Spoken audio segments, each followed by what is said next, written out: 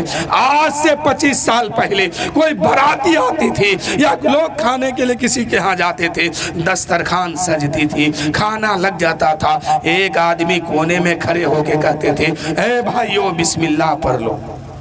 لیکن آج تو کوئی کہنے والا نہیں ہے، لیکن کھانے والا بہت ہے، کھا کے جاتا ہے، بسم اللہ کا کوئی خبر نہیں ہے۔ لیکن آج تو ماحول اتنا بگڑا ہے کہ لوگ کھڑے ہو کر کے کھانا مانگ مانگ کے کھاتے ہیں۔ جس کو کیا بولتے ہیں، اس کو باکس سسٹم یا کچھ ایسے ہی بولا جاتا ہے۔ پلیٹ لیا، کیا امیر کیا غریب کیا فقیر کیا مفلس کیا مجبور کیا امیر، سب ہاتھ میں پلیٹ لیا کہ بھیا چاول دے دو، بھیا دال دے دو، بھائی صاحب سبزی دے دو، بھائی صاحب گوشت دے دو، یعنی مانگ مانگ کے کھا رہا ہے۔ بنگال میں اس کو کیا بولتا ہے جانتے ہیں؟ ککر بھوج۔ بنگال میں اس کو کیا بولتے ہیں؟ ککر بھوج۔ اور بہار میں کتا بھوج، اس کو کتا بھوج کہا جاتا ہے۔ آپ کے یہاں پتہ نہیں، ہم بھی بہاری ہیں، ہمارے بہار میں ہمارے طرف کیا کہتے ہیں اس کو؟ کتا بھوج، مانگ مانگ کے کھانا، کھڑے کھانا۔ کتا کو دیکھے نا، ملا جہاں ملا وہی کھانا شروع کر دیا، نہ وہ بیٹھے گا، نہ ہاتھ دھلے گا، نہ دائیں بائیں کچھ نہیں دیکھے گا، کھڑے کھا لیا،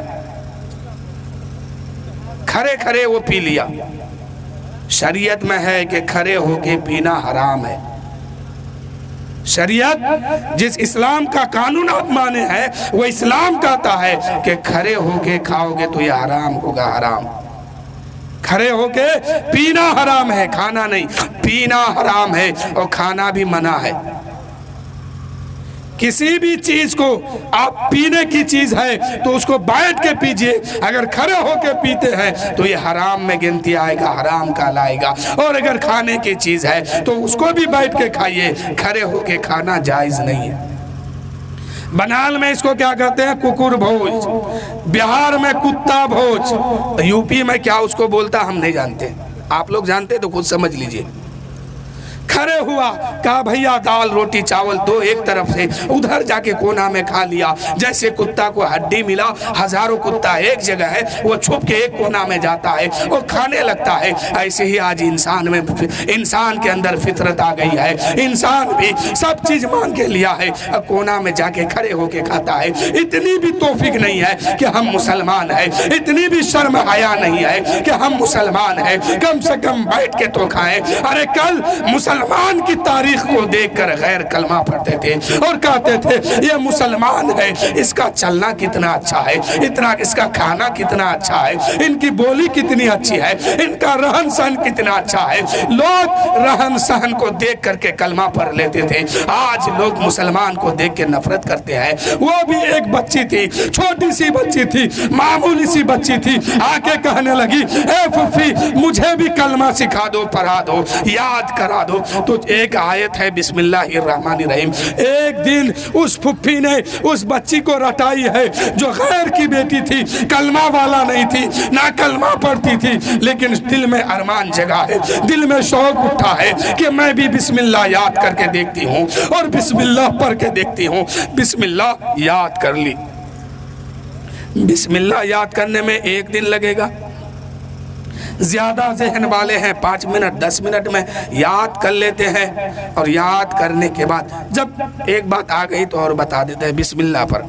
کھانے سے پہلے ہر انسان کو بسم اللہ پڑھ کے کھانا ضروری ہے۔ جس کھانے میں بسم اللہ نہیں پڑھا جاتا اس کھانے کے ساتھ شیطان بھی شریک ہو جاتا ہے۔ اب فائدہ آپ کے سامنے ہے، چاہے عمل کیجئے۔ بسم اللہ جس کھانے میں نہیں ہوگا وہ کھانا شیطان کے ساتھ کھاتا ہے اور شیطان اس کے ساتھ کھاتا ہے۔ ایک مرتبہ ایک انسان نے خواب میں شیطان کو دیکھا، تو کیا دیکھتے ہیں